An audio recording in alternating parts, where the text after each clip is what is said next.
ஜெபம் பண்ண கடவோம்.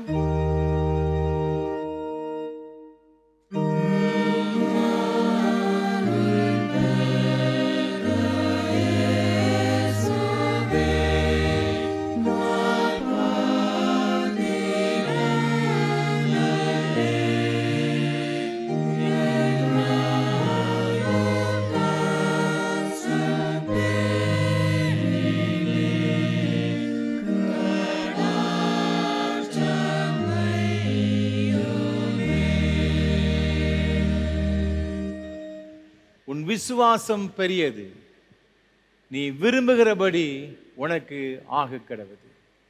மகா பரிசுத்தமும் அன்பும் கிருபைகளும் நிறைந்த பரலோக பிதாவே, இந்த ஆசீர்வாதமான காலை திருவிருந்து ஆராதனைக்காக நன்றி செலுத்துகின்றோம். தேவரே, உம்முடைய திருச்சமூகத்திலே நாங்கள் எல்லாரும் கூடி வரவும் உம்மை ஆராதிக்கவும் உம்முடைய திருப்பந்தியில் பங்கு பெறவும் அழைத்து கொண்டு வந்த தயவுக்காக உமக்கு ஸ்தோத்திரம்.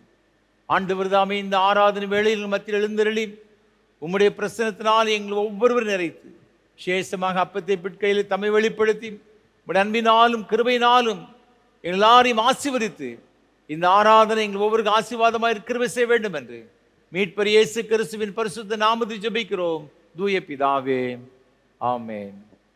ஆராதனைக்கு ஆரம்பமாக ஆண்டோடைய பரிசுத்த நாமத்துக்கு மகிமை உண்டாக கீதம் 30 பாமாலை 19 பாடுவோம். எவ்வண்ணமாக கர்த்தரே உம்மை வணங்குவேன். கீதம் 30 பாமாலை 19 பாடுவோம்.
ஜெபம் செய்வோம்.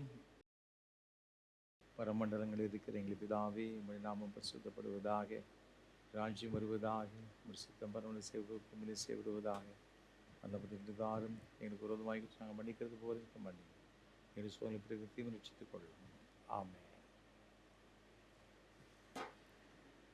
எல்லா இருதயங்களையும் எல்லா விருப்பங்களையும் எல்லா ரகசியம் அறிந்திருக்கிற சர்வவல்லமையுள்ள தேவனே, நாங்கள் தேவரிடத்தில் பரிபூரணமாய் அன்பு கூறவும் உமது பரிசுத்த நாமத்தை உத்தமமாய் மகிமைப்படுத்தவும் எங்கள் கர்த்தராகிய கிறிஸ்து நிமித்தம் உமது பரிசுத்த ஆவியின் ஏவுதலால் எங்கள் இருதயத்தின் சிந்தனைகளை சுத்தம் பண்ணியருளோ.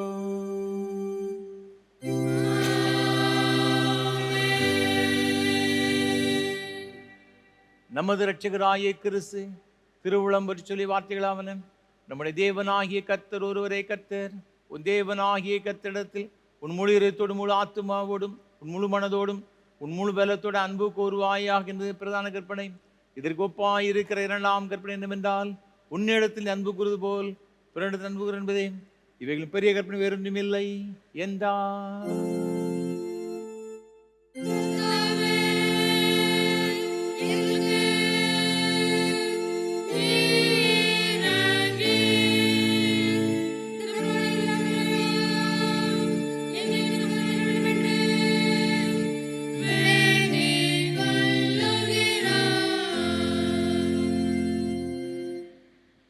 ஜெபம் பண்ண கடவோம்.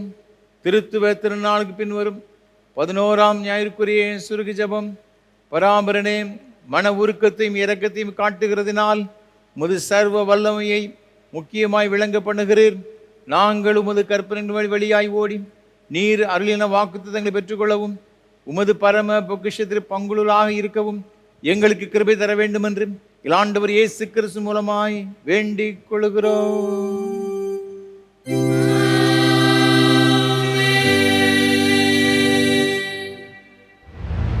வாக்கியது பதிலாய் கொடுக்கப்பட்டுள்ள வேத பாரத பகுதி நாளாகமத்தின் 2வது புஸ்தகம் 33ஆம் அதிகாரம் 8வது வசனம் முதல் 13ஆம் வசனம் வரை.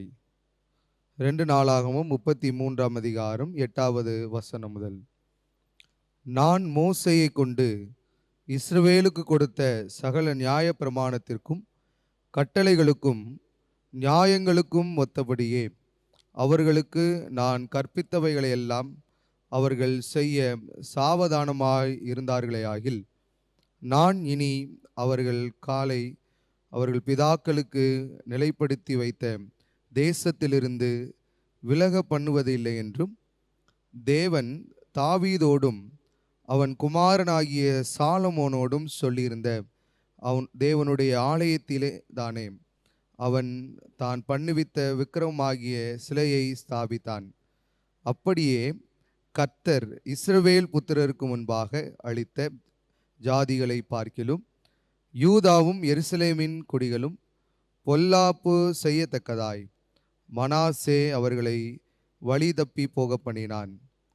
கர்த்தர் மனாசேயோடும் அவனுடைய ஜனத்தோடும் பேசின போதிலும் அவர்கள் கவனிக்காதே போனார்கள். ஆகையால் கர்த்தர் அசீரியா ராஜாவின் சேனாபதிகளை அவர்கள் மேல் வரப்பண்ணினார்.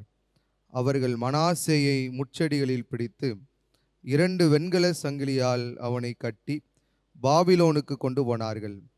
இப்படி அவன் நெருக்கப்படுகையில் தன் தேவனாய கர்த்தரை நோக்கி கெஞ்சி தன் பிதாக்களின் தேவனுக்கு முன்பாக மிகவும் தன்னை தாழ்த்தினான். அவரை நோக்கி அவன் விண்ணப்பம் பண்ணி கொண்டிருக்கிற போது அவர் அவன் கெஞ்சுதலுக்கு இறங்கி அவன் ஜெபத்தை கேட்டு அவனை திரும்ப எருசலேமிலுள்ள தன்னுடைய ராஜ்யத்திற்கு வரப்பண்ணினார். கர்த்தரே தேவன் என்று அப்பொழுது மனாசே அறிந்தான் என்பது. நிருபவாக்கியத்துக்கு பதிலாய் கொடுக்கப்பட்டுள்ள வேத பாட பகுதி வாசித்து முடிந்தது. பரிசுத்த லூக்கா எழுதின நற்செய்தி நூல் 18ஆம் அதிகாரம் 9ஆம் வசனம் முதல் அடங்கியிருக்கிறது.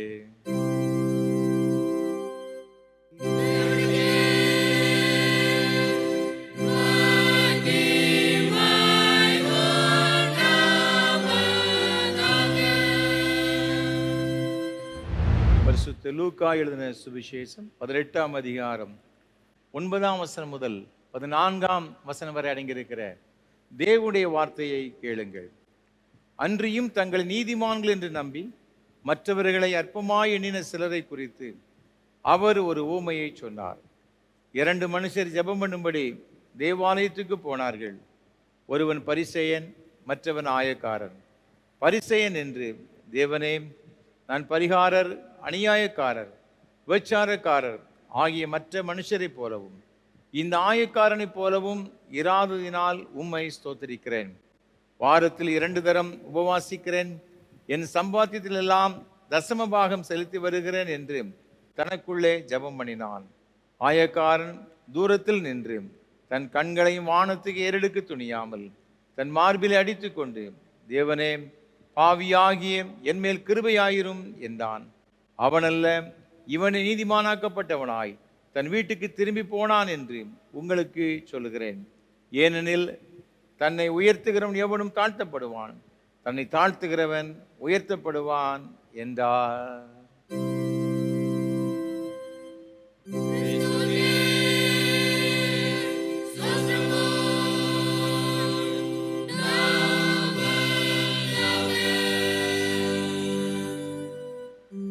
வானத்தையும் பூமியையும்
வார்த்தையை கேட்பதற்கு ஆயத்தமாக கீதம் 234 பாடுவோம். பரிசுத்தம் பெற வந்துட்டீர்களா ஒப்பில்லா திரு ஸ்நானத்தினால்.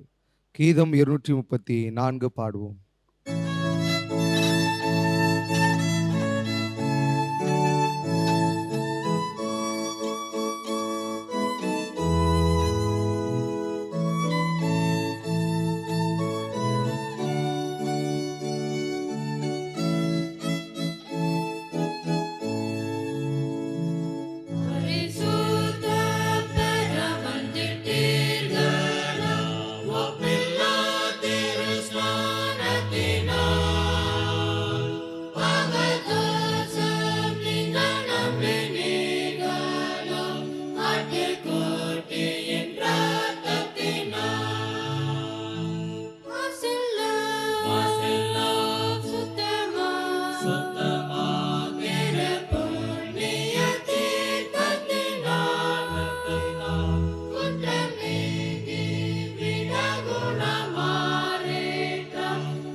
கர்த்தரும் உலக இரட்சகருமான இயேசு கிறிஸ்துவின் ஈடு இணையற்ற நாமத்தினாலே திருநெல்வேலி திருமணம் கல்லடைக்குறிச்சி சிஎஸ்சி கிறிஸ்து ஆலயத்தின் சார்பாக இந்த ஆராதனை வேளையில் பங்கெடுக்கும்படி வந்திருக்கிற அனைவரையும் அன்போடு கூட வாழ்த்துகிறேன், வரவேற்கிறேன்.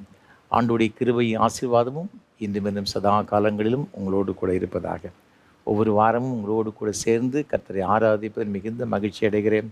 கர்த்தரை துதிக்கிறேன், ஸ்தோத்தரிக்கிறேன். விசேஷமாக இந்த நல்ல வாய்ப்புகளை நமக்கு ஒவ்வொரு வாரமும் தந்து கொண்டு வருகிற நம்முடைய அன்பிற்கும் மரியாதைக்கும் ஒரு அருமையான ஐயா சாது சுந்தர் செல்வராஜ் அவர்களுக்காக உள்ளத்தின் ஆழத்திலிருந்து கர்த்தரை துதிக்கிறேன், ஸ்தோத்தரிக்கிறேன். நம்ம எல்லாரும் ஆண்டோடைய ஆசீர்வாதங்களை பெற்றுக்கொள்ள வேண்டும் என்ற ஒரு பெரிய தரிசனத்தோடு கூட சாதை அவர்கள் நமக்கு இதை ஏற்படுத்தி கொடுத்திருக்கிறார்கள்.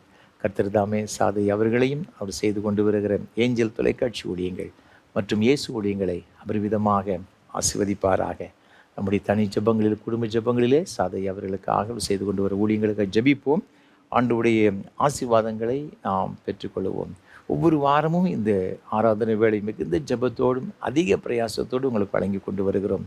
இப்படி ஜெபங்கள் அதிகமாக எங்களுக்கு தேவை. எனக்காக என்னோடு கூட இது ஊழியத்திலே பங்கெடுத்து கொண்டு வருகிற ஒவ்வொரு கர்த்தருடைய பிள்ளைகளுக்காகவும் விசேஷமாக நீங்கள் ஜெபிக்கும்படியாக ஒரு மிகுந்த அன்போடு நான் கேட்டுக்கொள்கிறேன். அது மாத்திரமல்ல, இந்த ஆராதனை வேளை ஒவ்வொரு வாரமும் உங்களுக்கு நாங்கள் வழங்கி கொண்டு வருகிறோம். அதற்கு ஏராளமான தேவைகள் உண்டு.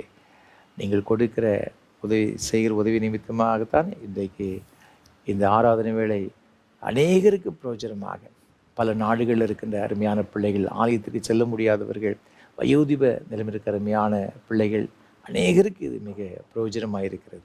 ஆகவே நீங்கள் கர்த்தர் உங்கள் உள்ளத்தை ஏவார்னு சொன்னால் நீங்கள் மனம் வந்து தாங்க ஆதரிக்க முன் வரும்படியாக உங்கள் அன்போடு நான் கேட்டுக்கொள்கிறேன். நீங்கள் திரையில் காண்கின்ற இந்த தொலைபேசி எண் மூலமாக எங்களோடு கூட நீங்கள் தொடர்பு கொள்ளலாம். நிச்சயமாகவே அதனுடைய ஆசீர்வாதங்கள் இம்மையிலும் மறுமையிலும் ஆயிரமாக பெற்றுக்கொள்வீர்கள் என்பதில் எந்த விதமான சந்தேகம் கிடையாது. இந்த நாளிலும் கூட இந்த ஆராதனை வேளையை ஒளிப்பதிவு செய்வதற்கு தாங்க முன் வந்திருக்கின்ற நம்முடைய திருநெல்வேலி திருமண்டலத்திலே மேல்நிலைப் பள்ளியில் மிக சிறப்பாக தலைமை ஆசிரியராக பணியாற்றிய மதிப்புக்குரிய காலம் சென்ற ஞானக்கன் ஜெபராஜ் ஐயா அவர்களுக்காக கர்த்தரை துதிக்கிறேன். அவருடைய 81வது பிறந்தநாளை முன்னிட்டு அவர்களுடைய நினைவாக அவருடைய அன்புக்குரிய துணைவியார் திருமதி ரோசலின் ஜெபராஜ் அம்மா அவர்கள் இந்த ஆராதனை வழி தாங்க முன் வந்திருக்கிறார்கள். நம்மை நேசிக்கின்ற ஒரு அருமையான குடும்பத்தினர், நம்முடைய ஊழியங்களுக்கு ஜெபிக்கின்ற ஒரு அருமையான குடும்பத்தினர்.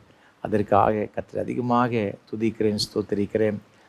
தேவனோடு கொடுத்த அருமையான 3 பிள்ளைகளுக்காக, மூத்த மகள் அருமையான சகோதரி திருமதி ஷைனி மார்கரெட்டா லாட்சன் அவர்களுக்காக கர்த்தரை துதிக்கிறேன். கர்த்தர் அவர்களை அவருடைய குடும்பத்தையும் ஆசீர்வதிப்பாராக. அதே போல் அவருடைய அடுத்த சகோதரி திருமதி சிந்தியா ஜான்சன் அவர்களுக்காக அவருடைய குடும்பத்தினருக்காக கர்த்தரை துதிக்கிறேன். அதே போல் அவருடைய அன்பு மகன் ஜெரி அவர்களுக்காக அவருடைய குடும்பத்தினருக்காக கர்த்தரை துதிக்கிறேன். தேவன் இவர்களுக்கு கொடுத்த அருமையான பிள்ளைகள், பேரக்குழந்தைகள் ஒவ்வொருவருக்காகவும் கர்த்தரை துதிக்கிறேன்.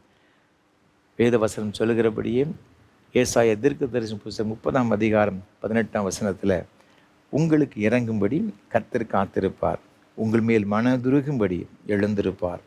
கர்த்தர் நீதி செய்கிற தேவன், அவருக்கு காத்திருக்கிற அனைவரும் பாக்கியவான்கள் என்ற வார்த்தையின்படி கர்த்தர் இந்த அருமையான குடும்பத்தின் பிள்ளைகளுக்கு இறங்கி அவர் மீது மனதுருகி அவருக்கு வேண்டிய எல்லா நன்மைகளையும் ஒன்று கூட குறைவில்லாமல் நிறைவாய் கட்டளையிட்டு ஆசீர்வதிப்பாராக.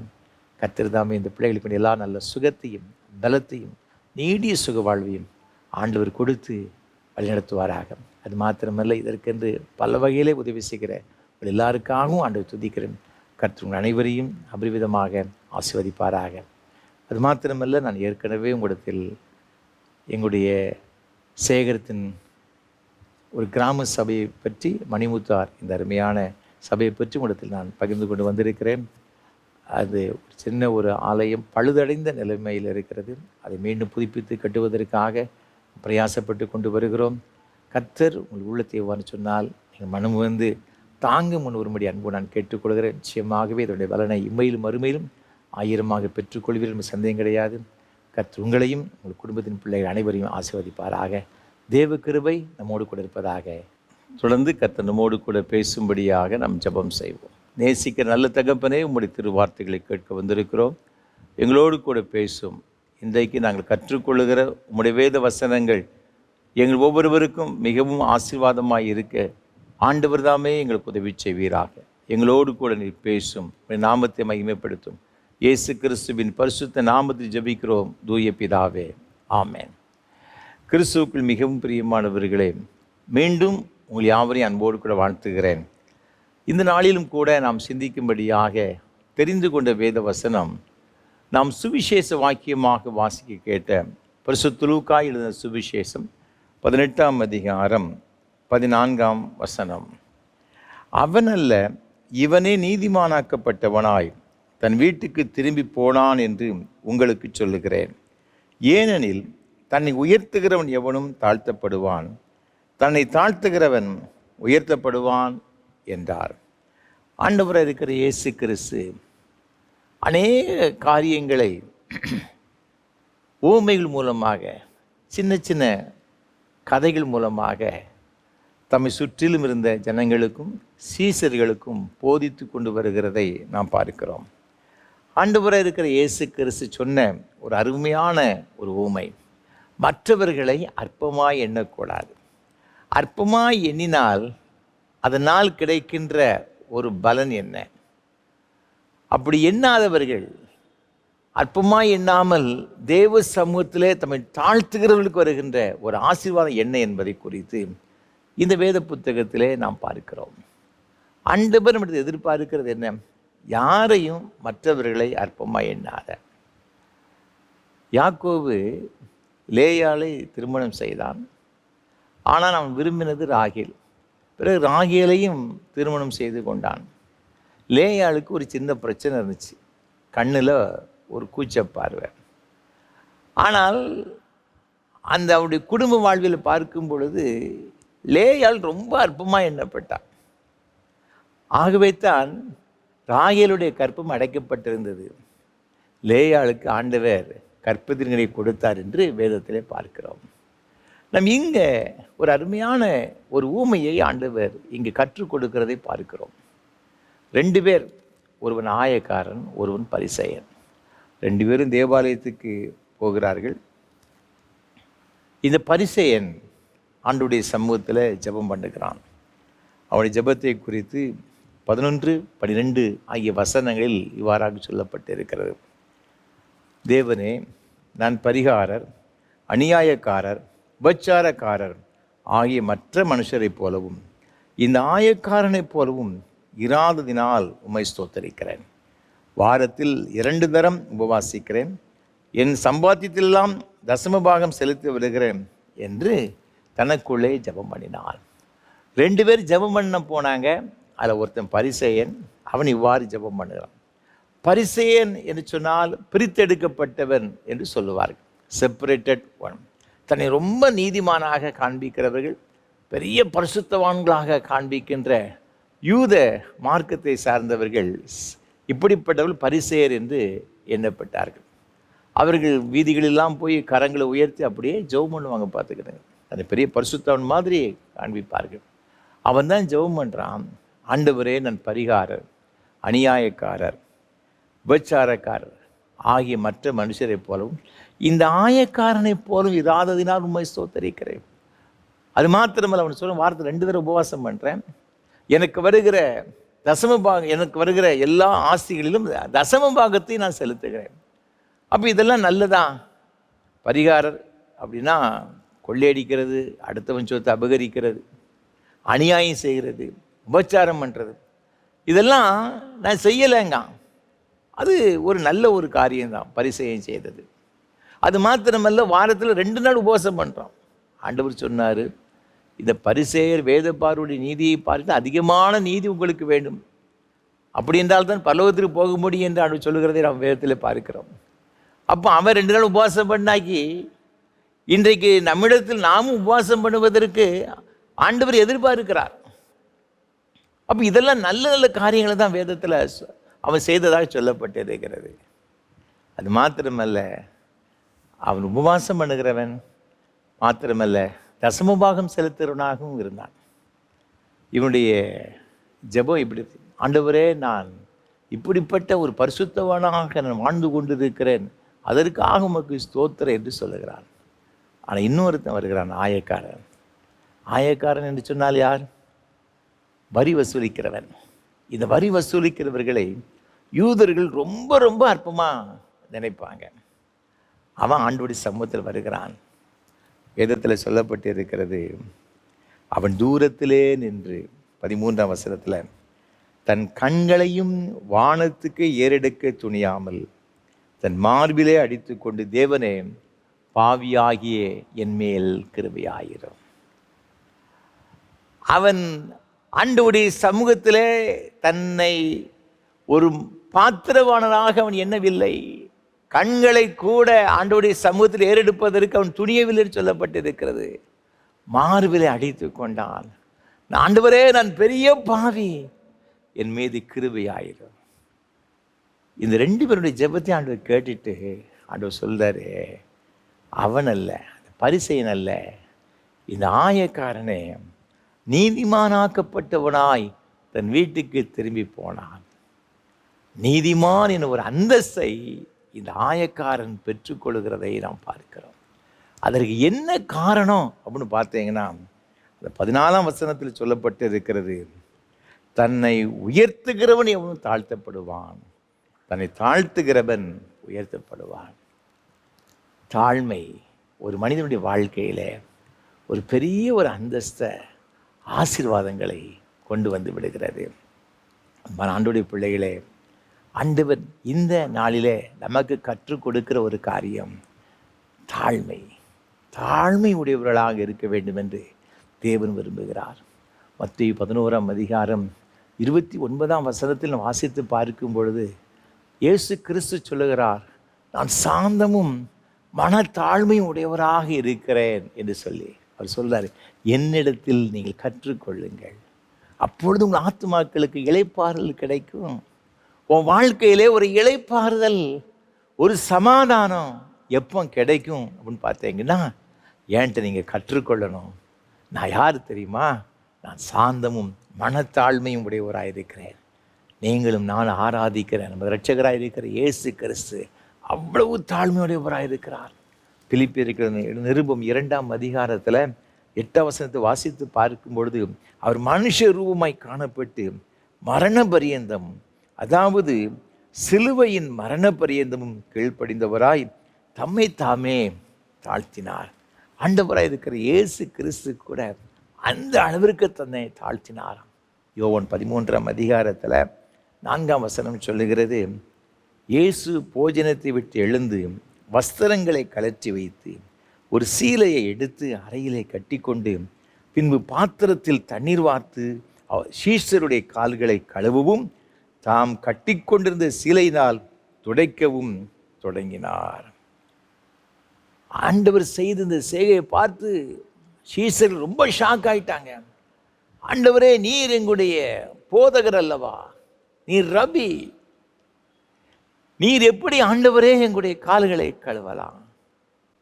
ஆண்டவர் சொல்றாரு 13ஆம் வசனத்தில், நீங்கள் என்னை போதகர் என்றும் ஆண்டவர் என்றும் சொல்லுகிறீர்கள். நீங்கள் சொல்லுகிறது சரியே, நான் அவர்தான்.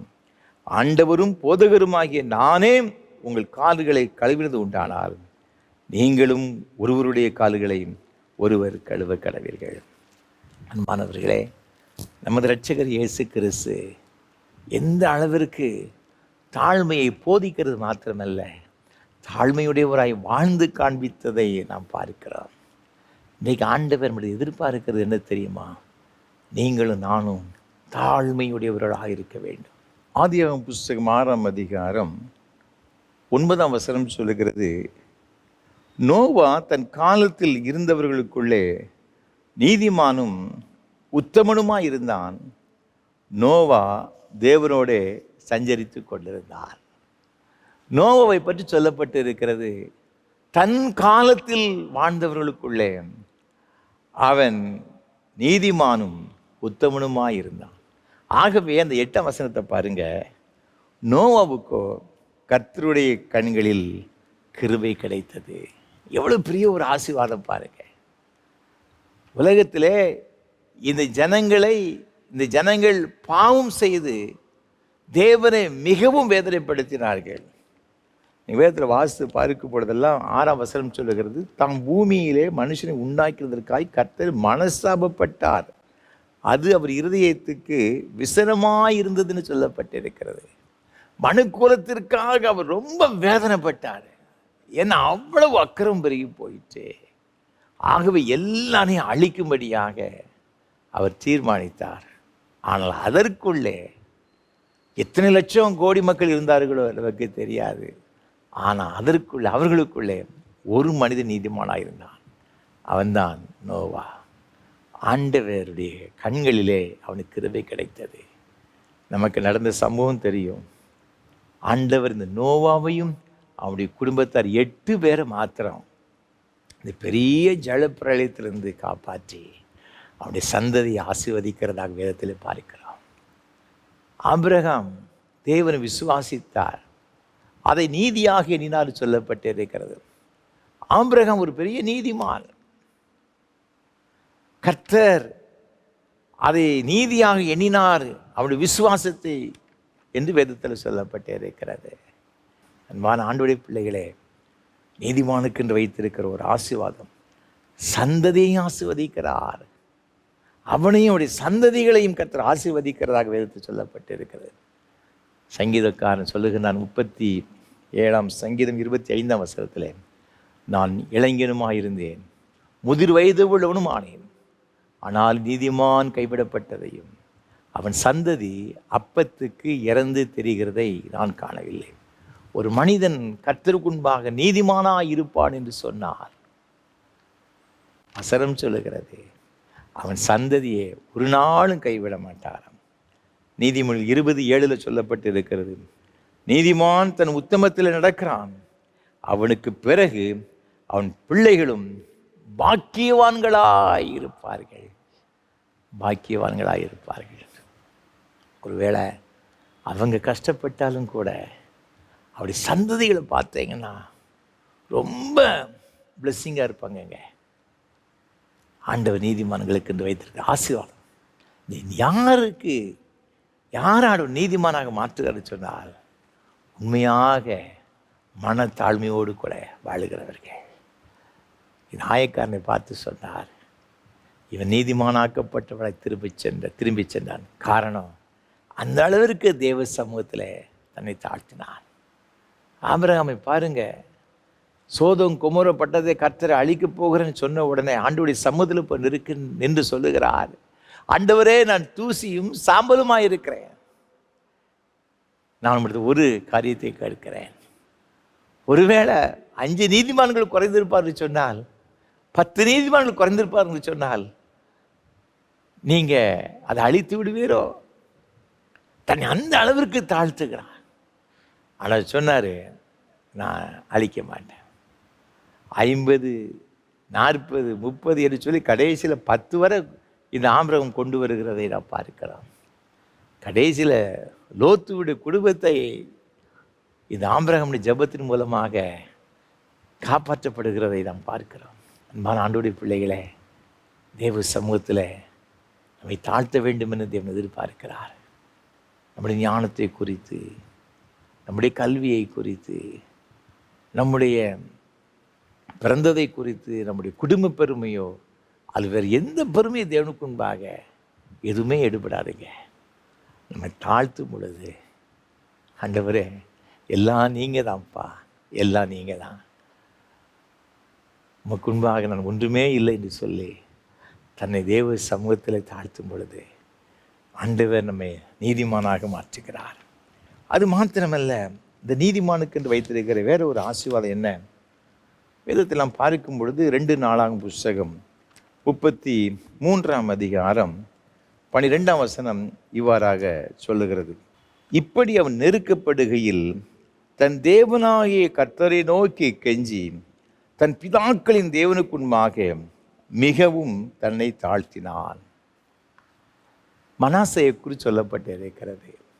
மனாசேக்கு நெருக்கம் வந்த பொழுது தன்னை தேவனுக்கு முன்பாக மிகவும் தாழ்த்தினான் என்று சொல்லப்பட்டிருக்கிறது. இந்த மனாசே யாருன்னு சொன்னால், எசேக்கியா ராஜாவுடைய மகன். எசேக்கியா ஆண்டவருக்கு முன்பாக ரொம்ப உண்மை உத்தமமாய் நடந்த ஒரு நல்ல ஒரு ராஜா. கர்த்தர் மீது அளவு கடந்த விசுவாசம் தான் வைத்தது மாத்திரமல்ல, தன்னுடைய ஜனங்களையும் தேசத்தின் மக்களையும் கர்த்தர் மீது நம்பிக்கை வைத்தவர். ஆனால் அவனுடைய மகன் மனாசே நேர் எதிர்மாறாக நடந்து கொண்டான். நீங்கள் 10ஆம் வசனத்தை வாசித்து பார்க்கும் பொழுது, கர்த்தர் மனாசையோடும் அவனுடைய ஜனத்தோடும் பேசின போதிலும் அவர்கள் கவனிக்காதே போனார்கள். 9ஆம் வசனம் சொல்லுகிறது, கர்த்தர் இஸ்ரவேல் புத்திரருக்கு முன்பாக அழித்த ஜாதிகளை பார்க்கிலும் யூதாவும் எருசலேமின் குடிகளும் பொல்லாப்பு செய்யத்தக்கதாய் மனாசே அவர்களை வழி தப்பி போக பண்ணினான். இஸ்ரவேல் ஜனங்களை, யூதா ஜனங்கள் எல்லாரையும் வழி தப்பி போக பண்ணுவதற்கு மிக மிக முக்கியமான காரணமாக இருந்தவன் இந்த மனாசே. அது மாத்திரமல்ல, கர்த்தர் சொன்ன வார்த்தைகளை கவனிக்கவே இல்லை. ரொம்ப என்ன செய்தான்னா அந்த அசட்டை பண்ணினான் என்பதாக சொல்லப்பட்டிருக்கிறது. அதனால என்ன நடந்ததுன்னு பார்த்தீங்கன்னா, 11ஆம் வசனம் சொல்லுகிறது, அசீரிய ராஜாவின் சேனாதிபதிகளை அவர்கள் மேல் வரப்பண்ணினார். அவர்கள் மனாசையை முட்செடிகளில் பிடித்து 2 வெண்கல சங்கிலியால் அவனை கட்டி பாபிலோனுக்கு கொண்டு போனார்கள். மனாசையை பிடிச்சு வெண்கல சங்கிலி போட்டு கட்டி இழுத்துட்டு போயிட்டாங்க. இப்படி சென்று கொண்டிருக்கும் பொழுது தான் அவனுக்கு புத்தி வருகிறது. இந்த மனாசேக்கு, ஐயோ எவ்வளவு பெரிய தவறு செய்து விட்டேன். என் தகப்பனாகிய எசேக்கியா சாக கிடக்கும் பொழுது, ஆண்டவர் நோக்கி கூப்பிட்ட பொழுது ஆண்டவர் இறக்கம் காண்பித்தாரே. அசீரியர்கள் படையெடுத்து வரும் பொழுது கர்த்தர் நோக்கி கூப்பிட்ட பொழுது தூதரை அனுப்பி 185,000 பேரை சங்காரம் பண்ணினாரே. இந்த வல்லமையுள்ள தேவன் இப்பொழுதும் எனக்கு இரக்கம் செய்வதற்கு, எனக்கு உதவி செய்வதற்கு போதுமானவர் இருக்கிறார் என்று அவனுக்கு ஒரு நம்பிக்கை வந்திருக்கு. ஆண்டவருடைய சமூகத்தில், ஆண்டவரே நான் தெரியாமல் செய்துட்டேன், என்னை மன்னிச்சுக்கிடுங்க என்று சொல்லி தன்னை தேவ சமூகத்தில் முற்றிலுமாய் தாழ்த்துகிறான். அந்த வசனம் சொல்லுகிறது, அவன் கெஞ்சினான் என்று சொல்லப்பட்டிருக்கிறது. ஆண்டவரை இனி அப்படி செய்ய மாட்டேன், தயவு செய்து ப்ளீஸ் நான் செய்ய மாட்டேன் ஆண்டவர், நான் தெரியாமல் தப்பு பண்ணிட்டேன், மன்னிச்சுக்கிடுங்க ஆண்டவர், நான் ஒன்றும் இல்லையா, என்னால் எதுவும் செய்ய முடியாது ஐயா, உங்களால் தான் முடியும், உங்களால் தான் என்னை இப்போ காப்பாற்ற முடியும், என் சொந்த பலத்தினாலும் பராக்கிரமம் ஒன்றுமே முடியாது என்று தான் அவன் ஜெபம் பண்ணியிருப்பான். கெஞ்சினான். ஆண்டவர் பார்த்தாரு பாருங்க, ஆண்டவர் எவ்வளவு ஒரு இரக்கமுள்ள ஆண்டவர் பாருங்க. இந்த 13ஆம் வசனம் சொல்லுகிறது, அவன் கெஞ்சுதலுக்கு இறங்கி அவன் ஜெபத்தை கேட்டு அவனை திரும்ப எருசலேமில் உள்ள தன்னுடைய ராஜ்யத்துக்கு வரப்பண்ணினார்.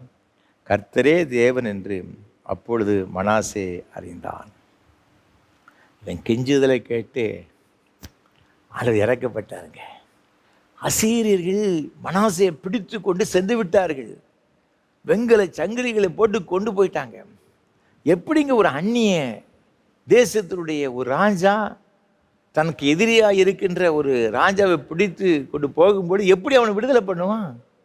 வாய்ப்பே கிடையாதுங்க. ஆனால் சர்வ வல்லமையுள்ள தேவனை கர்த்தரால் கூடாதது ஒன்று கிடையாது. இவன் பண்ணின கெஞ்சுதலை பார்த்து ஆண்டவர் இரக்கம் காண்பிக்கின்றார். அவனை திரும்பி வர பண்ணினார் என்று சொல்லப்பட்டிருக்கிறது. இந்த யோனா தீர்க்கதரிசன புஸ்தகத்தை பாருங்க. ஆண்டவர் இந்த ஜனங்களை அழிக்க சித்தம் கொண்டார். 40 நாட்கள் இன்னும் இருக்கிறது. நினைவே கவிழ்க்கப்பட்டு போகும். இதுதான் மெசேஜ். அந்த நினைவுப்பட்டது ஜனங்களுக்கு. யோனா பிரசங்கம் பண்ணினான். பிரசங்கம் பண்ணி முடிச்சா அவன் யாருமே எதிர்பார்க்கல. இவங்கெல்லாம் இப்படி ரெட்டு உடுத்தி சாம்பல்ல உட்காருவாங்க என்று சொல்லி அந்த வேதத்தில் நீங்கள் வாசித்து பார்க்கும் பொழுது 3ஆம் அதிகாரத்தில் 5, 6 ஆகிய வசனங்களிலே, அப்பொழுது நினிவேயில் உள்ள ஜனங்கள் தேவனை விசுவாசித்து உபவாசம் செய்யும்படி கூறினார்கள். பெரியோர் முதல் சிறியோர் மட்டும் ரெட்டுடுத்தி கொண்டார்கள். இந்த செய்தி நினிவேயின் ராஜாவுக்கு எட்டின போது அவன் தன் சிங்காசனத்தை விட்டு எழுந்து தான் உடுத்திருந்த உடுப்பை அலற்றி போட்டு ரெட்டை உடுத்தி கொண்டு சாம்பலிலே உட்கார்ந்தான். ஒரு பெரிய அழிவிலிருந்து இந்த ஜனங்கள் காக்கப்படுகிறார்கள். அன்பான ஆண்டவருடைய பிள்ளைகளே, மனாசே தன்னை தேவ சமூகத்தில் தாழ்த்தினான். அவனுக்கு வந்த ஒரு பெரிய தண்டனையிலிருந்து அவன் காப்பாற்றப்படுகிறதை பார்க்கிறோம். இந்த நினிவே பட்டணத்து ஜனங்களுக்கு ஒரு பெரிய தீங்கு, அழிவு வந்தது. கர்த்தர் இந்த ஜனங்களை அழிப்பதற்கு முன்பாக ஒரு எச்சரிப்பின் செய்தியாகத்தான் யோனாவை அனுப்புகிறார். ஆனால் யாருமே எதிர்பார்க்கல இவங்க ரெட்டுடுத்தி சாம்பலை உட்கார்ந்து தன்னை தாழ்த்துவார்கள் என்று சொல்லி வசனம் சொல்லுகிற 10ஆம் வசனத்தில், அந்த 3ஆம் அதிகாரம் 10ல், அவர்கள் தங்கள் பொல்லாத வழியை விட்டு திரும்பினார்கள் என்று தேவன் அவர்களுடைய கிரியைகளை பார்த்து தாம் அவர்களுக்கு செய்வேன் என்று சொல்லியிருந்த தீங்கை குறித்து மனசாபப்பட்டு அதை செய்யாதிருந்தார். இந்த ஜனங்கள் தேவ சமூகத்தில் தன்னுடைய பாவங்களுக்கு மனசாபப்பட்டு ரெட்டுடுத்தி சாம்பலை உட்கார்ந்து தன்னை தாழ்த்துகிறதை பார்க்கலாம். தாழ்மை உள்ளவர்களுக்கு தேவன் கிருபை அளிக்கிறார். பெரிய அழிவிலிருந்து காக்கப்படுகிறார்கள். இப்போ தாழ்த்தும் பொழுது நீதிமான் என்ற ஒரு அந்தஸ்தை கொடுக்கிறார். நம்மை தாழ்த்தும் பொழுது நமக்கு வருகிற இந்த அழிவிலிருந்து, தண்டனையிலிருந்தும் கர்த்தர் நம்ம என்ன செய்கிறார்? காப்பாற்றுகிறார். ஒருவேளை நம்முடைய வாழ்க்கையில் ஒன்றன் பின் ஒன்றாக தீங்குகள் சூழ்ந்து கொண்டே இருக்கலாம். பிரச்சனை மேல் பிரச்சனை வந்து கொண்டே இருக்கலாம். ஏன் எதுக்குன்னு தெரியாமல் இருக்கலாம். ஆனால் ஒருவேளை நம்முடைய மீறுதல்கள் நிமித்தமாக இருக்கலாம். நாம் தெரிந்தோ தெரியாமலோ ஏதோ தவறுகள் செய்திருக்கலாம். அது நம்ம தேவ சமூகத்தில் அமர்ந்திருந்து அதை ஆராய்ந்து பார்த்து நம்ம தேவ சமூகத்தில் முற்றிலுமாய் நம்மை தாழ்த்தி ஒப்பு கொடுக்கும் பொழுது கர்த்தர் நிச்சயமாய் அற்புதமான காரியங்களை செய்வார். ஆண்டவர் சொன்னார் 2 நாளாம் புஸ்தகம் 7ஆம் அதிகாரத்தில், எல்லாத்துக்கும் தெரிந்த ஒரு வசனம் தான். 14ஆம் வசனத்தில் ஆண்டவர் சொல்கிறாரு, என் ஜனங்கள், என் நாமம் தரிக்கப்பட்ட என் ஜனங்கள் தங்களை தாழ்த்தி ஜெபம் பண்ணி என் முகத்தை தேடி தங்கள் பொல்லாத வழிகளை விட்டு திரும்பினால் அப்பொழுது பரலோகத்தில் இருக்கிற நான் கேட்டு அவர்கள் பாவத்தை மன்னித்து அவர்கள் தேசத்துக்கு சேமத்தை கொடுப்பேன். நீ பொல்லாத வழியை விட்டு திரும்பி உன்னை தாழ்த்தி நீ ஜெபம் பண்ணினா அவர் சொல்றாரு, பரலோகத்தில் இருக்கிற நான் கேட்டு நான் கேட்பேன். மகனே மகளே, உன் ஜெபத்தை கேட்பேன். அது மாத்திரமல்ல, உன் பாவத்தை நான் மன்னிப்பேன். உன் ஜெபத்தை கேட்டு உன் அக்கிரமத்தை மீறல் மன்னித்து உனக்கு சேமத்தை கொடுப்பேன். வானமும் ஒளிந்து போனாலும் என் வார்த்தைகள் ஒரு நாள் ஒளிந்து போவாதுன்னு சொன்னேன். இது சர்வ வல்லமுள்ள தேவன் நமக்கு வாக்கு கொடுக்கிறார். கவலைப்படாதிருங்கள், கவலைப்படாதிருங்கள். நீங்கள் எப்படிப்பட்ட பாடுகள், வருத்தங்கள், கடினமான சூழ்நிலைகள், கண்ணீர்களுக்கு மத்தியில், அழுகையின் பள்ளத்தாக்குக்கு மத்தியில் நீங்கள் கடந்து சென்று கொண்டிருந்தாலும் கூட உங்களுக்கு சேமத்தை கொடுப்பதற்கு உதவி செய்வதற்கு சர்வ வல்லமுள்ள கர்த்தராக இருக்கிற இயேசு கிறிஸ்து நம்மோடு கூட இருக்கிறார். கடைசியாக ஒன்றை சொல்லி நான் நிறைவு செய்ய விரும்புகிறேன். தாழ்மை உள்ளவர்களுக்கு தேவன் கொடுக்கிற ஒரு ஆசீர்வாதம் என்ன? இங்கே யாக்கோபுக்கள் நிருபத்தில் வேதம் இவ்வாறாக சொல்லுகிறது. 4ஆம் அதிகாரம் 10ஆம் வசனம். கர்த்தருக்கு முன்பாக தாழ்மைப்படுங்கள், அப்பொழுது அவர் உங்களை உயர்த்துவார். ஆண்டவருக்கு முன்பாக நம்மை தாழ்த்தும் பொழுது தேவன் நமக்கு தருகிற ஒரு ஆசீர்வாதம் என்ன அப்படின்னு பார்த்தீங்கன்னா, ஆண்டவர் நம்மை உயர்த்துவாராம். அதைத்தான் இந்த சுவிசேஷ வாக்கியத்தில் நம்ம வாசிக்க கேட்டோம். லூக்கா 18:14. ஏனெனில் தன்னை உயர்த்துகிறவன் எவனும் தாழ்த்தப்படுவான், தன்னை தாழ்த்துகிறவன் உயர்த்தப்படுவான். 1 பேதுருவிற்கு நிருபம் 5ஆம் அதிகாரத்தில் நீங்கள் வாசித்து பார்க்கும் பொழுது 6ஆம் வசனம் சொல்லுகிறது, ஆகையால் ஏற்ற காலத்தில் தேவன் உங்களை உயர்த்தும்படிக்கு அவருடைய பலத்தை கைக்குள் அடங்கியிருங்கள். ஆண்டவர் நம்ம உயர்த்த வேண்டும் என்று சொன்னால் அவருக்கு அடங்கி இருக்கணும். நாம் நம்மை தாழ்த்தும் பொழுது கர்த்தர் நம்ம உயர்த்துவேன் என்று ஆண்டவர் சொல்லியிருக்கிறார். பிலிப்பியர்கள் நிருபம் 2ஆம் அதிகாரத்தில் இந்த 8, 9 ஆகிய வசனங்களை வேதம் சொல்லுகிறது. அதாவது சிலுவையின் மரணப்பரியந்தமும் கீழ்ப்படிந்தவராகி தம்மைத்தாமே தாழ்த்தினார், ஆதலால் தேவன் எல்லாவற்றுக்கும் மேலாக அவரை உயர்த்தி என்று வேதத்தில் சொல்லப்பட்டிருக்கிறதை பார்க்கிறோம். ஆண்டவருக்கு முன்பாக நம்மை தாழ்த்தும் பொழுது தேவன் நம்ம என்ன செய்தார்னா உயர்த்துகிறார். பெருமையுள்ளவர்களுக்கு தேவன் எதிர்த்து நிற்கிறார். ஆனால் தாழ்மையுள்ளவர்களாக நம்ம நடந்து கொள்ளும் பொழுது அவர் நமக்கு தருகிற கிருபை நம்ம என்ன செய்கிறதுன்னு சொன்னால் உயரமான ஒரு இடங்களிலே கொண்டு போய் விடுகிறது.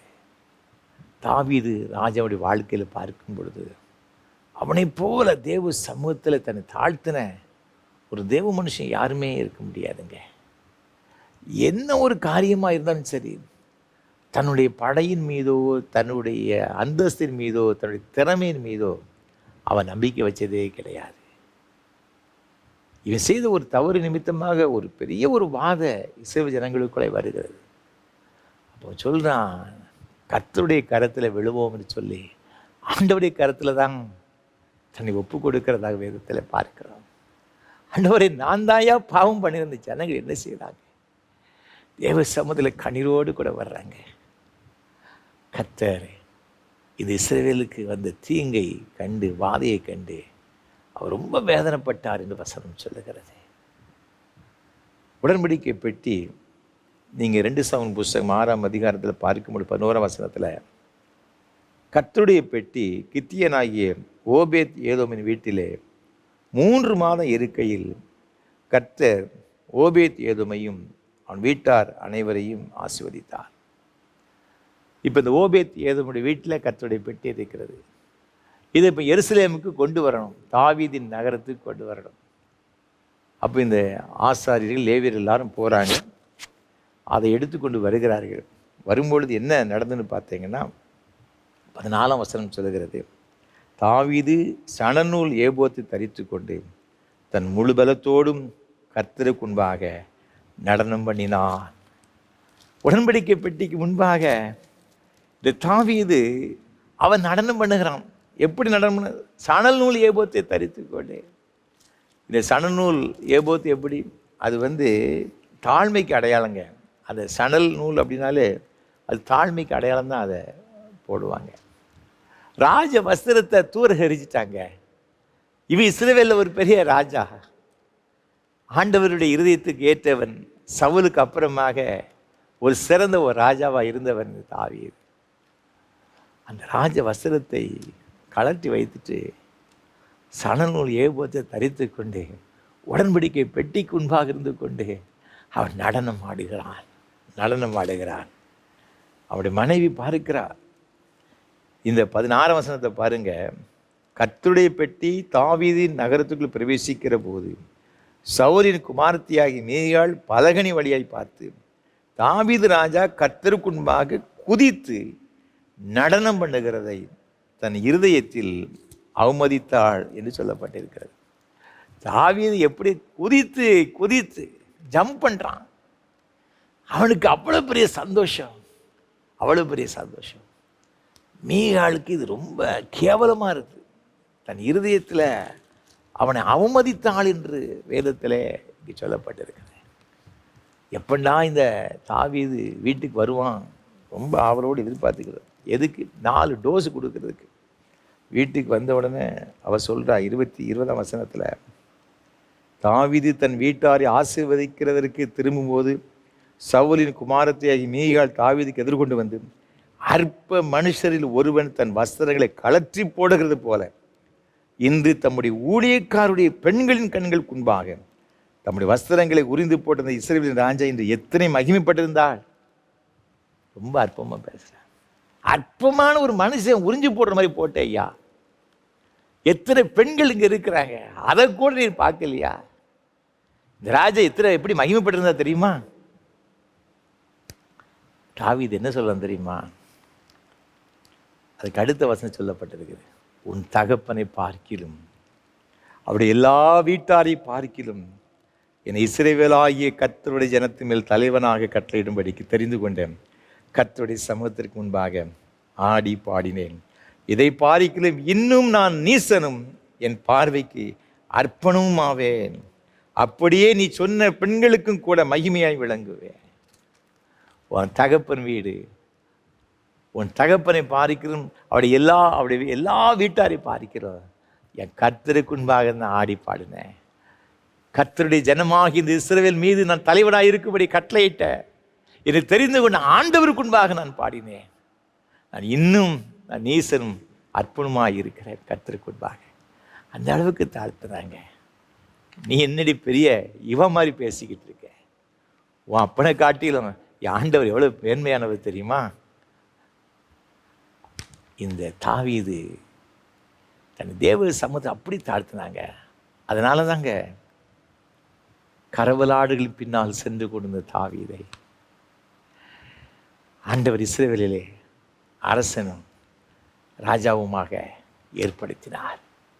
ஆடுகளை மேய்த்து கொண்டிருந்தவனுக்கு அரசாட்சி செய்ய முடியும் வாய்ப்பை அரியணையை ஏற்றியது என்று தெரியுமா? அவன் தன்னை தேவ சமூகத்திலே தாழ்த்து நிமித்தமாக. தாவீது ராஜனுடைய உயர்வுக்கு காரணம் தாழ்மை. நம்ம தேவ சமூகத்தை தாழ்த்தணுங்க. கிறிஸ்தவர்கள் 2 வகையான தாழ்மை வச்சிருக்கிறாங்க. நம்மகிட்ட நிறைய பேர்ட்ட இந்த பிரச்சனை இருக்குது. ஒன்று மாய்மாலமான தாழ்மை, இன்னொன்று உண்மையான ஒரு தாழ்மை. இந்த உண்மையான ஒரு தாழ்மை அவன் எவ்வளவுதான் அவனை புகழ்ந்தாலும் கூட பெருமை அடைய மாட்டான். எவ்வளவுதான் அற்பமாய் அவனை ஏசிதாலும் கூட எதையும் கண்டுகொள்ள மாட்டான். தாழ்மையுடையவர்கள் தன்னுடைய வாழ்க்கையிலே அதை இறைச்சுவாங்கன்னா காண்பிப்பார்கள். இது தாழ்மையோட ஈஸியானது கிடையாதுங்க. நீங்கள் எஸ்ரா புஸ்தகத்தில் 8ஆம் அதிகாரத்தில் பார்க்கும் பொழுது 21ஆம் வசனத்தில் அகவா நதி அண்டையிலே எஸ்ரா உபவாசத்தை கூறுகிறார். ஒரு 3 நாள் உபவாசம் நடத்துகிறான். அது எதற்கு என்று கேட்கும் பொழுது அவன் சொல்லுகிறான் அந்த 21ஆம் வசனத்தில், நாங்கள் எங்கள் தேவனுக்கு முன்பாக எங்களை தாழ்த்துகிறதற்கும். அவனுடைய ஃபஸ்ட்டு அந்த ப்ரேயர் ரிக்வஸ்ட் என்னன்னு பார்த்தீங்கன்னா, ப்ரேயர் பாயிண்ட்டு எங்களை தேவனுக்கு முன்பாக தாழ்த்தணும். அதுக்கப்புறமாகத்தான் எங்களுக்காகவும் எங்கள் பிள்ளைகளுக்காகவும் எங்கள் சகல பொருட்களுக்காகவும் செவ்வையான வழியை தேடுகிறதற்கும் நான் அங்கே அகவா நதி என்ற உபவாசத்தை கூறினேன். அப்போ இந்த தாழ்மை வருவதற்காக அதற்காகவே உபவாசம் பண்ணானா. நாம் ரொம்ப சாதாரண நினைக்கிறோம். நம்ம ரொம்ப நம்ம தாழ்மையுடையவர்களாக இருக்கிறோம்னு நினச்சிக்கிட்டு இருக்கோம். அது நம்முடைய அனுதின வாழ்க்கையில் அது நமக்கு தாழ்மையை வெளிப்படுத்தக்கூடிய சூழ்நிலைகள் வரும்போது நம்ம எப்படி நடந்து கொண்டோம் அதை நம்ம பார்க்கணும். இந்த எஸ்ரா தாழ்த்துகிறதற்காகவே ஜெபம் பண்ணினாலாம். அவருடைய ஜெபத்தை தேவன் கேட்டார், ஆசீர்வதித்தார். இன்றைக்கி நம்முடைய வாழ்க்கை எப்படி இருக்கிறது? 4 பேருக்கு மத்தியில் நம்மை அவமானப்படுத்துங்கிற ஒரு சூழல் வரும்பொழுதும் அந்த சூழ்நிலையில் நாம் எப்படி நடந்து கொண்டோம்? ஒரு முறை ஒரு பெரிய ஒரு விருந்து ஒன்று நடைபெற்றது இங்கிலாந்து தேசத்தில். அப்பொழுது வில்லியம் கேரி அவர் இந்தியாவிலே மிக சிறப்பாக பணியாற்றினபடி அவரும் அந்த விருந்துக்கு அழைக்கப்பட்டிருந்தார். சொல்லப்போனால் சீஃப் கெஸ்ட் அவர் தான் பார்த்துக்கிட்டு. அவர் கிட்டத்தட்ட 29க்கும் அதிகமான புதிய ஏற்பாடு மொழிகளிலே புதிய ஏற்பாடு மொழிபெயர்த்தார். 6 மொழிகளிலும் முழு வேதாமத்தையும் மொழிபெயர்த்த ஒரு பெரிய ஒரு பரிசுத்தவான். இந்தியாவுடைய மிஷினரிகளின் தந்தை என்று அழைக்கப்படுகிறவர். கர்த்தரிடத்திலிருந்து பெரிய காரியங்களை எதிர்ப்பார், கர்த்தருக்காய் பெரிய காரியங்களை செய் என்று ஒரு பெரிய ஒரு சொற்றொடரை இவர் தான் கொடுத்தார் பார்த்துக்கிடுங்க. அப்போ அந்த விருந்துக்கு அழைக்கப்பட்டிருந்த பொழுது அந்த விருந்தில் இருந்த ஒரு பெரிய ஒரு கனவான், லார்டு என்று சொல்லுவாங்க, அவர் இவரை பார்த்தோன்னே ரொம்ப அற்பமாக நினைச்சார். இப்பொழுது மத்தியில் வந்திருக்கிற வில்லியம் கேரி ஒரு ஷூ மேக்கராக அவர் இருந்தார். அவர் இந்தியாவிலே பணி செய்தால் இப்பொழுது அவர் மத்தியில் வந்திருக்காருன்னு சொல்லி அறிமுகப்படுத்துகிறார். இவர் வந்தார். அருமையான இந்த பிரபு என்னை பற்றி தவறாக சொல்லிவிட்டார், நான் ஷூ மேக்கர் அப்படின்னு சொல்லிட்டு. ஷூ மேக்கர்னு சொன்னால் செருப்புகளை உருவாக்குகிறவர், புதிதாக தைத்து ஷோரூம் வச்சு அங்கே சப்ளை பண்ணுகிறவர், அதுதான் ஷூ மேக்கர் அப்படின்ட்டு அவர் அப்படி இன்ட்ரடியூஸ் பண்ணார். ரொம்ப இழிவான தொழிலை செய்கிறவர்னு சொல்லி என்னை அப்படி அவர் அறிமுகப்படுத்தினார். நான் செருப்புகளை புதிதாக தைப்போனெல்லாம் அல்ல, கிழிந்து போன செருப்புகளை தைக்கிற ஒரு மனுஷன் என்று சொல்லி அந்த இடத்துல அவர் சொன்னாராம். அந்த கணவன் ரொம்ப வெட்கப்பட்டு போனாரான். இவர் அற்பமாக நினைச்சு இவர் சொன்னார், அற்பமாக இவரை நினைத்து இவரை சொன்னார். ஆனால் அவர் சொன்னார், நான் அதற்கு கூட பாத்திரவன் கிடையாது, நான் அதிலும் கீழானவன். கிழிந்து போன செருப்புகளை தைக்கின்ற ஒரு சாதாரணமான ஒரு மனிதன். அவர் மரிக்கும்போது சொன்னாராம், நான் ஆண்டவர்கிட்ட நான் போக போகிறேன், போன பிறகு don't speak about doctor carry, but speak about doctor carry Xavier அப்படின்னு சொன்னாராம். நான் மரித்த பிறகு இந்த கேரியை பற்றி, வில்லியம் கேரியை பற்றி பேசாதீங்க, வில்லியம் கேரியுடைய இரட்சகரை பற்றி பேசுகிறது சொன்னாராம். அன்பான ஆண்டவருடைய பிள்ளைகளே, எவ்வளோ பெரிய ஒரு பரிசுத்தவான் இந்திய தேசத்துக்கு வந்து பல பாடுகளை பட்டு இன்றைக்கு அநேக மக்களுக்கு ஆசீர்வாதமாக இருக்கின்ற ஒரு பரிசுத்தவான் அந்த அளவுக்கு தன்னை தாழ்த்தினார். ஆண்டவருடைய சமூகத்திலே நாம் ஆசீர்வாதங்களை பெற்றுக்கொள்வதற்கு வேறு வழியே கிடையாதுங்க, வழியே கிடையாது. நம்மை தாழ்த்தணும். தாழ்த்தும் போது நம்ம நீதிமானாக மாற்றுகிறார். தாழ்த்தும் பொழுது நம்முடைய எல்லா விதமான இக்கட்டுகள், நெருக்கங்கள், பாடுகளிலிருந்து நம்மை விடுதலையாக்குகிறார். நம்மை தாழ்த்தும் பொழுது நம்ம உயர்த்துகிறார். இன்றைக்கு நம்ம உயர்த்தும்படியாக, பாடுகளிலிருந்து, வருத்தங்களிலிருந்து விடுதலையாக்கும்படியாக நம்ம நீதிமான் என்ற ஒரு அந்தஸ்தை கொடுத்து மேன்மையான ஆசீர்வாதங்களை கொடுக்க விரும்புகிறார். அப்படி என்றால் நாம் செய்ய வேண்டிய ஒரே ஒரு காரியம், நம்மை தாழ்த்துவோம், முற்றிலுமாக அவருடைய சமூகத்தில் நம்மை ஒப்புக் கொடுப்போம், ஆண்டவருடைய ஆசீர்வாதங்களை பெற்றுக்கொள்வோம். அப்படிப்பட்ட ஒரு கிருபைகளை கர்த்தர்தாமே நம்ம ஒரு தருவாராக. ஆமென். அர்ப்பணிப்பின் பாடலாக கீதம் 254, கிறிஸ்தவ கீர்த்தனை 307 பாடுவோம். போசனம் தானம் உண்டோ திரு ரா போசனம் போலுலகில். கீதம் 254, கிறிஸ்தவ கீர்த்தனை 307 பாடுவோம்.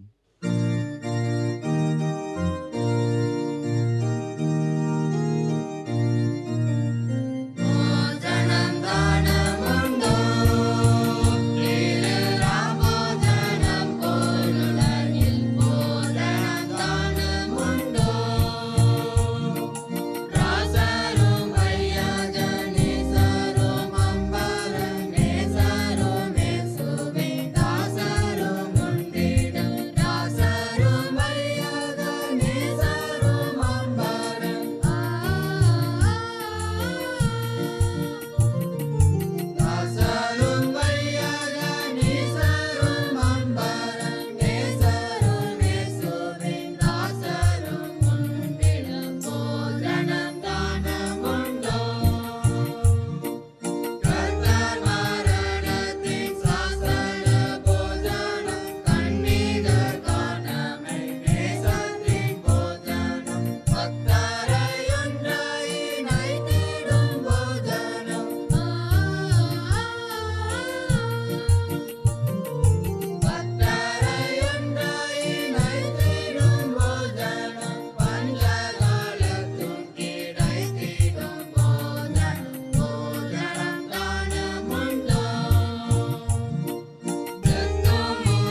ஜெபம் செய்வோம். கிருபை நிறைந்த அன்பின் பரலோக பிதாவே, இது நல்ல ஆசீர்வாதமான வேலைக்காக நன்றி செலுத்துகிற ஐயா. தன்னை தாழ்த்துகிறவன் எவனோ அவன் உயர்த்தப்படுவான், அவன் நீதிமானாக்கப்படுவான், நெருக்கங்களிலிருந்து அவன் விடுதலையாக்கப்படுவான் என்று எங்களோடு கூட பேசி நம்முடைய வார்த்தைகளுக்கு ஸ்தோத்திரம். இன்றைக்கு இந்த வார்த்தையின் சத்தத்தை கேட்டிருக்கிற உமது பிள்ளைகள் ஒவ்வொருவருக்காகவும் செபிக்கிறேன் ஐயா. ஆண்டவரே, இருதயத்தின் ஆழத்திலிருந்து அன்பு பிள்ளைகளுக்காக உடைய சமூகத்திலே நாங்கள் வருகிறோம். ஒருவேளை நாங்கள் அறிந்தும் அறியாமலும் வாழ்க்கையில் ஏதாவது நாங்கள் தவறுகள் செய்திருப்போம் என்று சொன்னால், நாங்கள் மேன்மை பாராட்டியிருப்போம் என்று சொன்னால், பெருமை பாராட்டியிருப்போம் என்று சொன்னால், தயவாய் மன்னி. எங்களுடைய ஆசைகளெல்லாம் உமக்கு முன்பாய் குப்பையப்பா. எங்களுடைய ஞானம், எங்களுடைய கல்வி, எங்களுடைய அந்தஸ்து, எங்களுடைய பிறப்புரிமை, எங்களுடைய கோத்திரங்கள் எல்லாம் உமக்கு முன்பாக ஒன்றுமே இல்லையப்பா, ஒன்றுமே இல்லை சுவாமி. ஒருவேளை நாங்கள் இதை குறித்து மேன்மை பாராட்டுவது நிமித்தமாக சில பாடுகள், வருத்தங்கள் எங்களுடைய வாழ்க்கையில் காணப்பட்டதோ, அதன் மூலமாக சில உபத்திரவங்கள் பாதைகளிலே நாங்கள் கடந்து செல்கிறோமோ என்று எண்ணிக்கொண்டிருக்கிற உமது பிள்ளைகளுக்காக ஜெபிக்கிறோம். தகப்பனே, உமையன்றி எங்களுக்கு யார் இருக்கிறார்கள் சுவாமி? உமையன்றி யார் எங்களுக்கு உதவி செய்ய வல்லவராக இருக்கிறாங்கப்பா? உலகத்தில் வேறு யாருமே கிடையாது சுவாமி, யாருமே கிடையாது. இப்பொழுதும் தயவாய் உங்களுடைய பிள்ளைகளுக்கு இறங்கும்படியாக நாங்கள் ஜெபிக்கிறோம். அநேக மக்களை பல பாடுகள், குடும்பங்களில் போராட்டங்கள், உபத்திரவங்கள், நிம்மதி கிடையாது, சமாதானம் கிடையாது, வியாதிகள், பிரச்சனைகள் ஐயா. பிள்ளைகள் ரட்சிக்கப்படலை, கணவன் ரட்சிக்கப்படலை, மனைவி ரட்சிக்கப்படலை, குடும்பங்கள் பிரிந்து போன ஒரு சூழலை அப்பா. கண்ணீரோடு கூட உடைய சமூகத்தில் இந்த பிள்ளைகள் வேதனையோடு கூட காத்திருக்கலாம். ஒரு குறிப்பிட்ட ஆசீர்வாதங்களுக்காக, என் குடும்பத்தில் இந்த நன்மைகளுக்காக, இந்த ஆசீர்வாதங்களுக்காக எத்தனை மாதங்கள், எத்தனை ஆண்டுகள் கதறிக்கொண்டிருக்கிறேன். இன்னும் என் ஜெபங்களுக்கு பதில் கிடைக்கவில்லைன்னு சொல்லி சோர்ந்து போன நிலைமையில் இருக்கிறாங்கப்பா. நீ தயவாய் இரக்கம் செய்வீராக. தகப்பனே, உமக்கு ஸ்தோத்திரம், நன்றி செலுத்துகிறோம் ஐயா. அப்படிப்பட்ட முது பிள்ளைகள் ஒவ்வொருவருக்கும் தயவாய் இறங்குவீராக சுவாமி, தயவாய் இறங்குவீராக. என்னால் ஒன்றும் முடியாது, உம்மால் மாத்திரம்தான் எல்லாம் முடியும் என்று சொல்லி இன்றைக்கு தங்களை முற்றிலுமாக உம்முடைய சமூகத்தை ஒப்பு கொடுத்திருக்கிற உம்முடைய அன்பு பிள்ளைகள் ஒவ்வொருவருக்காக ஜெபிக்கிறேன் ஐயா. உம்முடைய பிள்ளைகளுடைய நுகத்தடிகள் அது எத்தனை கடினமாக இருந்தாலும், ஒரு இரும்பை போல அவர்கள் நுகத்தடிகளை சுமந்து கொண்டு வந்தாலும் கூட, இன்றைக்கு வெண்கல கதவுகளை உடைக்கிறவர், இரும்பு தாழ்படை முறிக்கிறவர், ஒரு பிள்ளைகள் ஒவ்வொரு நுகத்தடிகளும் முறிந்து போகும்படியாக ஜெபிக்கிறேன். ஒரு அற்புதம் நடக்கட்டும் ஐயா. ஒரு பிள்ளைகளுடைய வாழ்க்கையில் அற்புதம் நடக்கட்டும். தன்னை தாழ்த்துகிற முது பிள்ளைகள் ஒவ்வொரு மீதும் உடைய கிருபை இப்பொழுது கடந்து வருவதாக. நினைவே பட்ட ஜனங்கள் மீது இரக்கம் காண்பித்த தேவர் சுவாமி, மனாசைக்கு இறங்கினீரே சுவாமி, உமது பிள்ளைகளுக்கும் தயவாய் இறங்குவீராக. ஆண்டவரை, தாவீது தன்னை உமக்கு முன்பாக எவ்வளவாய் தாழ்த்தினார், அவரை உயர்த்தினீரே சுவாமி. அதே போல இன்றைக்கு உடைய சமூகத்தில் தாழ்த்துகிற உமது பிள்ளைகள் ஒவ்வொருவரையும் நீர் ஆசீர்வதித்து உயர்த்தும்படியாக ஜெபிக்கிறேன் ஐயா. தன்னுடைய குழந்தைகளுக்காக ஜெபித்து கொண்டிருக்கிற பிள்ளைகளுக்காக ஜெபிக்கிறேன். எதற்கு என் குழந்தைகள் இப்படி ஏற்ற வளர்ச்சி இல்லாமல் இருக்கிறாங்க? அடிக்கடி பலமைப்பட்டு சென்று கொண்டு இருக்கிறாங்க. நான் என்ன தப்பு பண்ணினேன், நான் என்ன பாவம் பண்ணேன்னு சொல்லி வேதனையோடு உடைய சமூகத்தில் புலம்புகிற பிள்ளைகளுக்காக ஜெபிக்கிறோம். இப்பொழுது இந்த பிள்ளைகளுடைய வாழ்க்கையில் ஒரு அற்புதம் நடக்கட்டும் என்று ஜெபிக்கிறோம். அதிசயம் நடக்கட்டும் ஐயா. எல்லாம் பலவீனப்பட்ட பாகங்களும் இயேசுவின் நாமத்தினாலே இப்பொழுது பலன் அடையும்படியாக இஸ்ரவேலின் தேவனாயே கர்த்தருடைய நாமத்தினாலே, இயேசு கிறிஸ்துவின் நாமத்தினாலே ஜெபிக்கிறேன். இந்த பிள்ளைகளுடைய வாழ்க்கையில் ஒரு அற்புதம் நடக்கட்டும் ஐயா. ஆண்டவரே, உமக்கு ஸ்தோத்திரம். படிக்கிற பிள்ளைகளுடைய வாழ்க்கையில் விசேஷித்த ஞானத்தை தாங்கப்பா. வேலைக்கை காத்திருக்கிற பிள்ளைகளுடைய வாழ்க்கையில் கர்த்தர் நல்ல வேலை வாய்ப்பை தாங்கப்பா. அயல் நாடுகளில் பணி செய்கிற பிள்ளைகளுக்காக ஜெபிக்கிறோம் ஐயா. எத்தனையோ வகையான ஸ்ட்ரெஸ்ஸுக்கு மத்தியில் ஆண்டவர் அவர் பணி செய்து கொண்டிருக்கிறாங்க. அவர்களை கர்த்தர் ஆசீர்வதிங்க, நன்மையினாலும் கிருபையால் நிரப்புங்கப்பா. திருமண தடையின் மூலமாக மிகுந்த சோர்வோடு இருக்கிற பெற்றோர் உண்டு சுவாமி, கண்ணீரோடு கூட இருக்கிற பிள்ளைகள் உண்டு தகப்பனே. இப்பொழுது பிள்ளைகளுடைய சோர்வுகளெல்லாம் மாறட்டும். ஏற்ற காலத்தில் எல்லாவற்றையும் செய்கிற ஆண்டவர் இந்த பிள்ளையுடைய வாழ்க்கையில் ஒரு மங்களகரமான காரியங்களை ஏற்படுத்தி கொடுக்கும்படியாய் ஜெபிக்கிறேன். நீங்கள் அவ்வாறு செய்கிற தயவுக்காக ஸ்தோத்திரம். குழந்தை செல்வங்களுக்கு பல வருஷங்களாக எதிர்பார்த்து சோர்ந்து போன நிலவிருக்கிற பிள்ளைகளுக்காக ஜெபிக்கிறேன். கர்த்தருடைய கரம் இந்த பிள்ளைகள் மீது அமருவதாக. ஆண்டவரே உமக்கு ஸ்தோத்திரம் ஐயா, நன்றி செலுத்துகிறோம் ஐயா. ஒரு அற்புதம் நடக்கட்டும். இந்த பிள்ளைகள் விரும்புகின்ற ஒரு கற்பத்தின் கனியை கொடுத்து ஆசீர்வதிங்க சுவாமி. நீங்கள் அவ்வாறு செய்கிற தயவுக்காய் ஸ்தோத்திரம். பேறுகால நிலைமை இருக்கிற சகோதரிகளுக்கு கற்பதற்கு பூர்ணப்படி சுகப்பிரசவத்தை கொடுப்பீராக. வயோதிபர் நிலைமை இருக்கிற அருமையான பெற்றோர்களுக்காக ஜெபிக்கிறோம். ஆலயத்துக்கு போக முடியாத ஒரு சூழ்நிலை, எங்கும் செல்ல முடியாத நிலைமைப்பா. ஆண்டவரே, முதியோர் விடுதிகளில் இருக்கின்ற பிள்ளைகளுக்காக ஜெபிக்கிறோம். வீடுகளில் இருக்கிற பிள்ளைகளுக்காக ஜெபிக்கிறோம் ஐயா. ஆலயங்கள் இல்லாத கிராமத்தில் பட்டணங்கள் இருக்கிற பிள்ளைகளுக்காக ஜெபிக்கிறோம். அயல் நாடுகள் இருக்கிற அன்பு பிள்ளைகளுக்காக ஜெபிக்கிறோம் ஐயா. கர்த்தருடைய கரம் இந்த பிள்ளைகள் மீது அமருவதாக.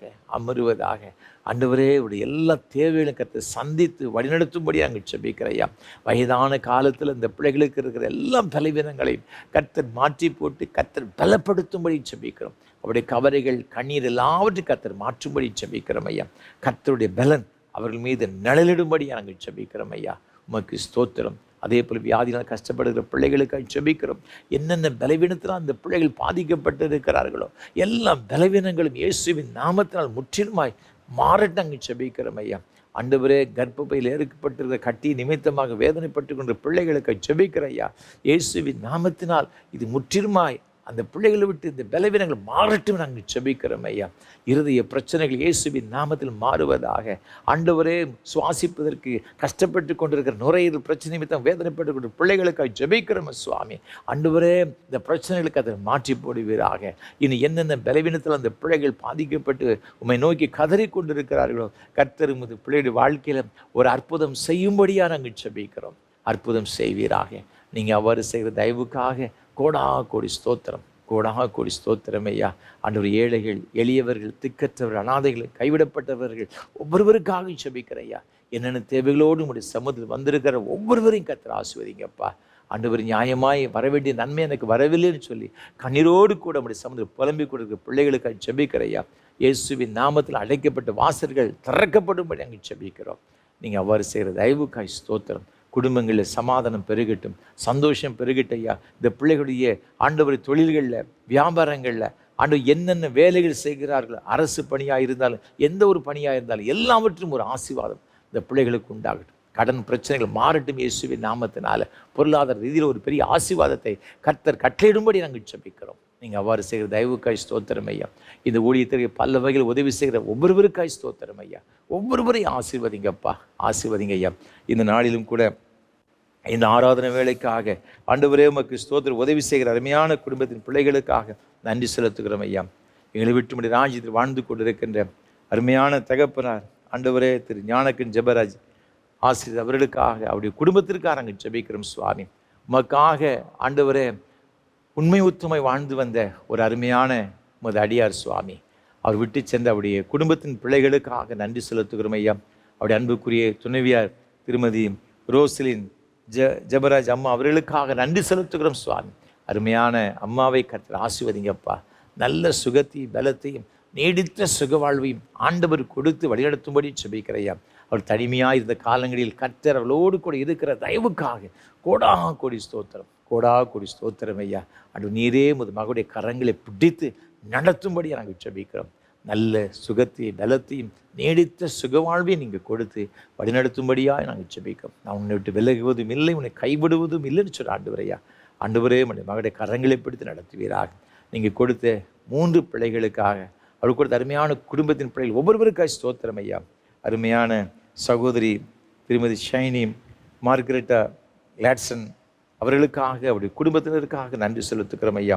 அதே போல் சிந்தியா ஜான்சன் அவருடைய குடும்பத்திற்காக ஸ்தோத்திரம் செலுத்துகிறோம் ஐயா. அவருடைய அன்பு மகன் ஜெரி அவருடைய குடும்பத்திற்காக ஸ்தோத்திரம் செலுத்துகிறோம். நீங்கள் கொடுத்த பேர குழந்தைகள் ஒவ்வொருவருக்காக நன்றி செலுத்துகிறோம் ஐயா. உன் பிள்ளைகள் பந்தியை சுற்றிலும் ஒளிமர கன்றுகளைப் போல் இருப்பாருன்னு சொன்னீர் சுவாமி. அந்த ஆசீர்வாதங்களை இந்த பிள்ளைகள் சந்ததியை பெற்றுக்கொள்ள ஆண்டவர் அனுகிரகம் செய்ய வேண்டுமே நாங்கள் ஜெபிக்கிறோம். நீங்கள் அவ்வாறு செய்த தயவுக்காய் ஸ்தோத்திரம். தொடர்ந்து முடி கிருபை இந்த பிள்ளைகளோடு கூட இருக்கட்டும். நாங்கள் நினைப்பதற்கும் விரும்புகிறதற்கும் வேண்டிக் கொள்வதற்கும் அதிகமாக கிரியச்சிற வல்லமையின்படியும் கர்த்தர் பெரிய காரியம் கட்டளையிடும். கணம் துதி மகிமையெல்லாம் உமக்கு செலுத்துகிற ஏற்றுக்கொள்ளும். ஆசீர்வதியும். ஆண்டவர் இயேசு கிறிஸ்துவின் மூலம் ஜெபிக்கிறோம் பரிசுத்த பிதாவே.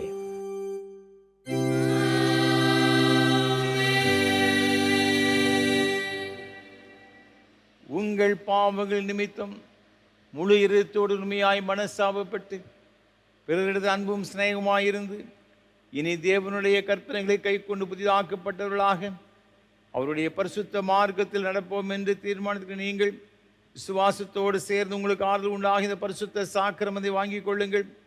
அதற்காக பணிவாய் முழங்கால் படியிட்டு சர்வ வல்லமையுள்ள தேவனை நோக்கி உங்கள் பாவங்களை மனத்தாழ்மையாய் அறிக்கையிடுங்கள். சர்வ வல்லமுள்ள தேவனே, எங்கள் கர்த்தராகிய இயேசு கிறிஸ்து பிதாவே, சகலத்தையும் சிருஷ்டித்தவரே, சகல மனிதருக்கு நியாயாதிபதியே, தேவன் நீதி உள்ள கோபாக்கியங்கள் வரத்தக்கதாக நாங்கள் அடிக்க நினைவினாலும் வார்த்தையினாலும் கிரியினாலும் திவ்யத்துக்கு விரோதமாக நாங்கள் செய்த பலவிதமான பாவங்களையும் அக்கிரமங்களையும் அறிக்கையிட்டு புலம்புகிறோம். இந்த குற்றங்களை குறித்து நாங்கள் முழு மனதோடு துக்கப்படுகிறோம். நினைத்து வேதனைப்படுகிறோம். அவைகளால் சுமக்கப்படாத பாரம் எங்களுக்கு மிகுந்த இறக்கும் பிதாவே, எங்களுக்கு இறங்கும். நாங்கள் செய்த யாவையும் குமாரனும் எங்கள் கர்த்தருமாகிய இயேசு கிறிஸ்து நிமித்தம் எங்களுக்கு மன்னியும். நாமத்திற்கு கனமும் மகிமையும் உண்டாக நாங்கள் புதிதாக்கப்பட்டவர்களாய் இனி எப்பொழுதும் ஊழியம் செய்து பிரியமாய் நடந்து வரும்படி எங்கள் கர்த்தராகிய இயேசு கிறிஸ்து மூலமாய் கட்டளையிட்டருளும். ஆமென்.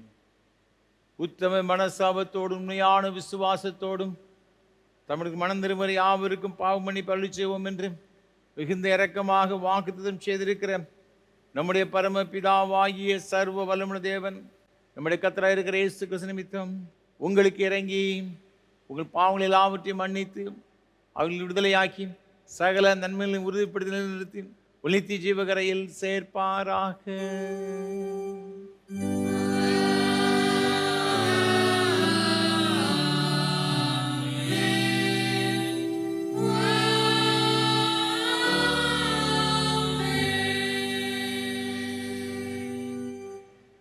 தம்மிடத்தில் உண்மையாய் மனம் திரும்புகிற யாவருக்கும் நமது இரட்சகராகிய கிறிஸ்து திருவுளம் பற்றுகிற ஆறுதலான வார்த்தைகளை கேளுங்கள். வருத்தப்பட்டு பாரம் சுமக்கிறவர்களே, நீங்கள் எல்லாரும் என்னிடத்தில் வாருங்கள், நான் உங்களுக்கு இளைப்பாறுதல் தருவேன்.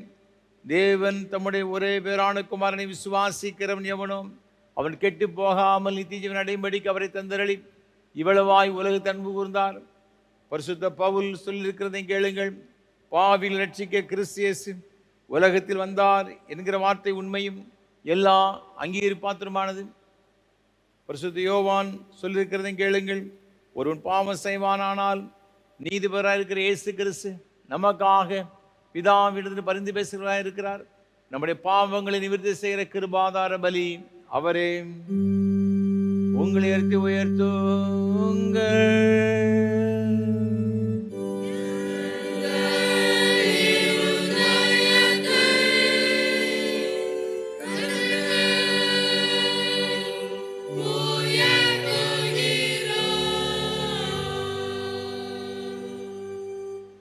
நம்முடைய கர்த்தராகிய தேவனுக்கு ஸ்தோத்திரம் செலுத்த கடவோம்.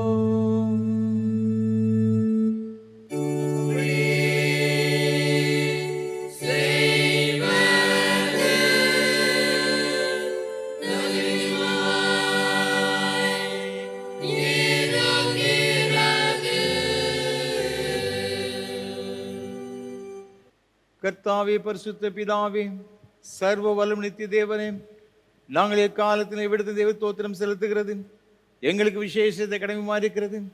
ஆதலால் தூதரோடும் பிரதான தூதரோடும் பரம சபை அனைத்தோடும் நாங்களும் உமது மகிமை நாமத்தை புகழ்ந்து மேன்மைப்படுத்தி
இரக்கமுள்ள கர்த்தாவே, எங்கள் சுயநீதியை நம்பி நாங்கள் உம்முடைய பந்தியில் சேர துணியாமல் தேவருடைய அளவற்ற இரக்கத்தையே நம்பி சேருகிறோம். உம்முடைய மேசையின் கீழ் விழும் துணிக்கைகளும் பொறுக்கிக் கொள்ள நாங்கள் பாத்திரம் அல்ல. ஆனாலும் தேவரீர் எப்பொழுதும் இரக்கம் செய்க லட்சியமுடைய மாறாத ஆண்டவராக இருக்கிறீர். ஆகையால் கிருபையுள்ள கர்த்தாவின் அருமையான குமாரனாகிய இயேசு கிறிஸ்துவின் சரீரத்தால் எங்கள் பாவமுள்ள சிற சுத்தமாகி அவருடைய விலை உயர்ந்த இரத்தத்தாங்கள் ஆத்துமா கழுவப்படுவதற்கும் எப்பொழுது நாங்கள் அவருக்குள்ளும் அவர் எங்களுக்குள்ளும் வாசமாக இருப்பது ஏற்ற விதமாக அவருடைய சரீரத்தை புசித்து அவருடைய இரத்தத்தை பானம் பண்ண எங்களுக்கு கிருபை செய்தருளோ.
சர்வ வல்லமையுள்ள தேவனே, எங்கள் பரமபிதாவே, தேவரீர் எங்களுக்கு உருக்கமாக இறங்கி உம்முடைய ஒரே குமாரனாகிய இயேசு கிறிஸ்து சிலுவையில் மரணம் அடைந்து எங்களை மீட்டுக் கொள்ளும்படி அவரை தந்தல் நேரே.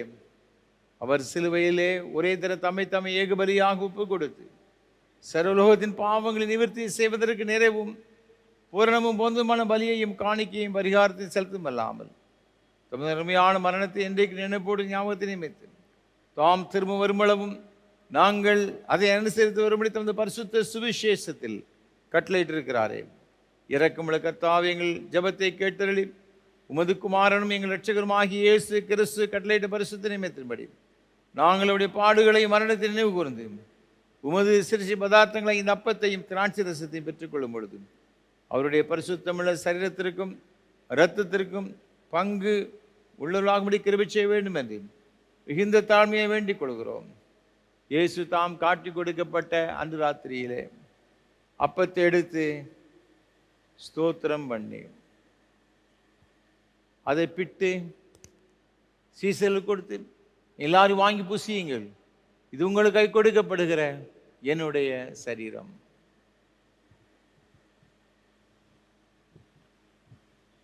என்னை நினைவு கூறும்படி இதை செய்யுங்கள் என்றார்.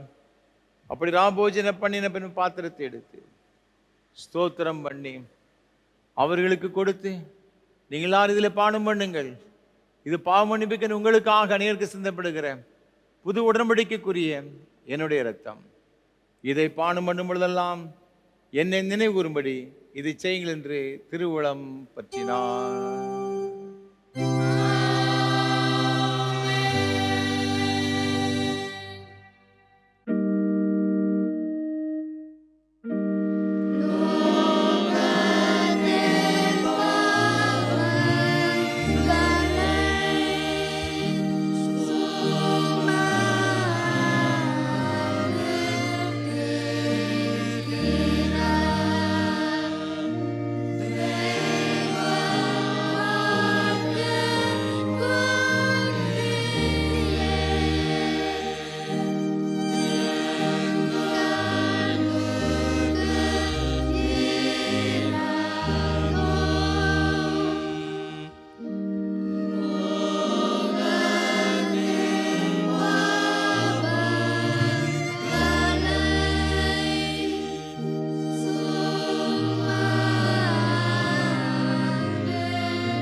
ஜெபம் பண்ண கடவோம்.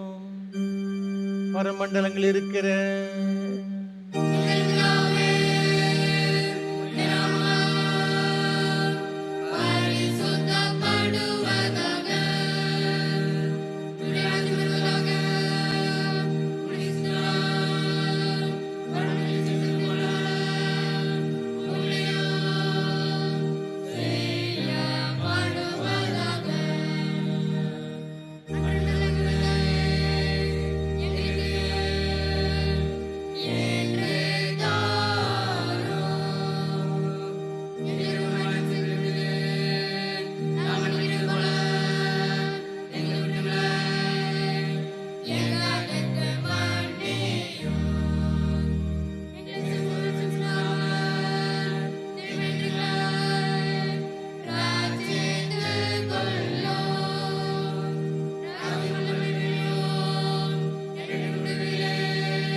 பரமபிதாவாகிய கர்த்தாவே, முதடியாராகி நாங்கள் இப்பொழுது செலுத்திருக்கிற துதி தோத்திர பலிகளை இரக்கமாக ஏற்றுக்கொள்ள வேண்டும் என்று தயவுள்ள பிதாவாகிய உம்மை முழு மனதோடு வேண்டிக் கொள்கிறோம். உம்முடைய குமாரனாகிய இயேசு கிறிஸ்துவின் புண்ணியத்தினாலும் மரணத்தினாலும் அவர் திருரத்தத்தை பற்றி விசுவாசத்தின் மூலமாக நாங்களும் மற்றுமுள்ள உம்முடைய சபை அனைத்தும் பாவ மன்னிப்பையும் அவர் பாடுகளினால் உண்டான மற்ற எல்லா நன்மைகளையும் பெற்றுக்கொள்ளும்படி தேவருக்கு கிருபை செய்ய வேண்டும் என்று தாழ்மையை பிரார்த்திக்கிறோம்.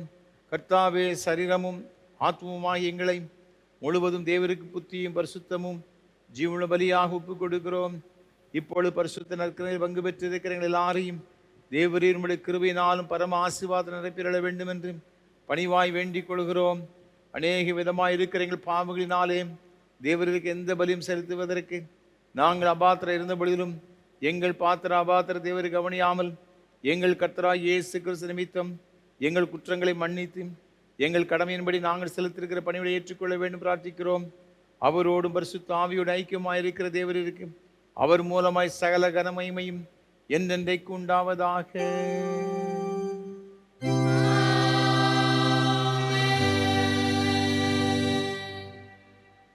உன்னதத்திற்கு தேவனுக்கு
ஜெபம் பண்ண கடவோம். சர்வ வல்லமையுள்ள தேவனே, இன்று நாங்கள் காதால கேட்ட வாக்கியங்கள் வல்லதாய் போகாமல் உடைய நாமத்திற்கு கனவும் புகழும் உண்டாவதற்கு ஏதுவாகிய நன்னடக்கை ஆகிய கனிகளை கொடுக்கும்படி உடைய கிருபையினால் அந்த வாக்கியங்களை எங்கள் இறுதி பயத்திட வேண்டும் என்று ஆண்டவர் இயேசு கிறிஸ்து மூலமாய் வேண்டிக் கொள்கிறோம்.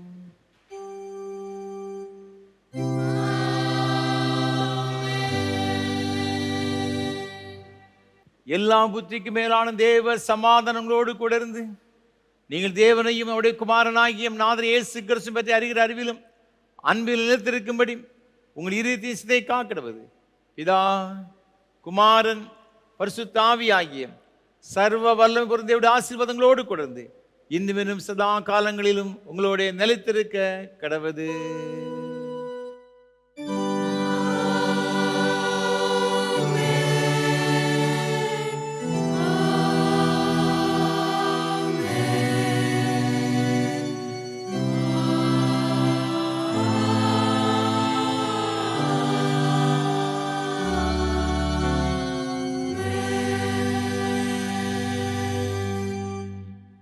நிறைவு கீதமாக கீதம் 570 பாமாலை 236 பாடுவோம். வாழ்க எம் தேசமே ஓளியாய் ஓங்கியே. கீதம் 570 பாமாலை 236 பாடுவோம்.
மகா பரிசுத்தம் நிறைந்த அன்பின் பரலோக பிதாவே, இந்த மகிமையான ஆராதனைக்காக நன்றி செலுத்துகிறோம்.